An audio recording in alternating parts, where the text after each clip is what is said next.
যে আসলে এখানে আদালত বলতে কিছুই নাই। जिसका লাঠি উসকা ভয়েস, जिसका তাকাত উসকা হুকুমত।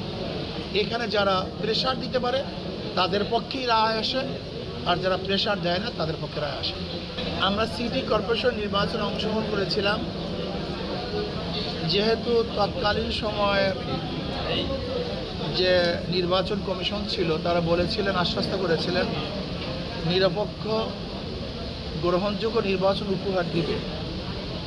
আমরা তাদের কথার আস্থা রেখে নির্বাচনে অংশগ্রহণ করেছিলাম, কিন্তু দেখা যায় তারা নিরপেক্ষ গ্রহণযোগ্য নির্বাচন উপহার দিতে ব্যর্থ হয়েছে। এবং তৎকালীন সময় শেখ হাসিনার আপন ফুফাতো ভাই তাকে সরকার, সরকারি লোক, প্রশাসন সবাই মিলে ঝিলে অবৈধভাবে নির্বাচিত করিয়েছিলেন। তা আমরা তৎকালীন সময় কেস এর জন্য করি নাই যেন এখন কেস করা ব্যর্থ, কেন এই বিচারালয় এটা সম্পূর্ণ অধীনস্থ বিচারালয়, এখানে কেস করলে আমরা ন্যায্য বিচার পাবো না। কিন্তু এখন যেহেতু অন্তর্বর্তী সরকার, এখন বিচারালয়গুলি নিরপেক্ষ, এর জন্য আমরা কেস করেছি। আশা করি যে আদালত আমাদের পক্ষে রায় দিবে ইনশাআল্লাহ, এটা আমরা বিশ্বাস করি। যদি আদালত আমাদের কোনো রায় না দেয় তখন আমরা দেখব, বাংলাদেশের জনগণ দেখবে যে আসলে দত্ত নীতি চলতেছে, যে আসলে এখানে আদালত বলতে কিছুই নাই। जिसका লাঠি উসকা ভয়েস, जिसका তাকাত উসকা হুকুমত। এখানে যারা প্রেশার দিতে পারে তাদের পক্ষেই রায় আসে, আর যারা প্রেশার দেয় না তাদের পক্ষে রায় আসে। ভারত কোনো অবস্থাতেই চায় না ইউনূস সরকার বাংলাদেশের গদিতে থাকুক।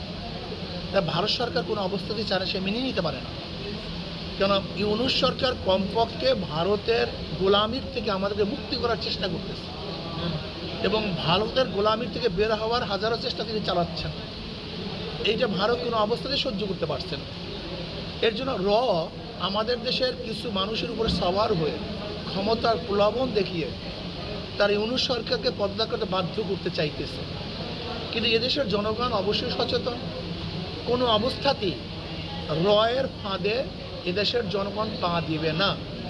কাজী ইউনূস সরকারের সংস্কারের বাহিরে যারা তাকে নামাতে চান, আমরা মনে করি তারা এদেশের রাজনীতি করে না, তারা দিল্লির রাজনীতি করে, তারা এর রাজনীতি করে, তারা এদেশের শত্রু, মানবতার শত্রু।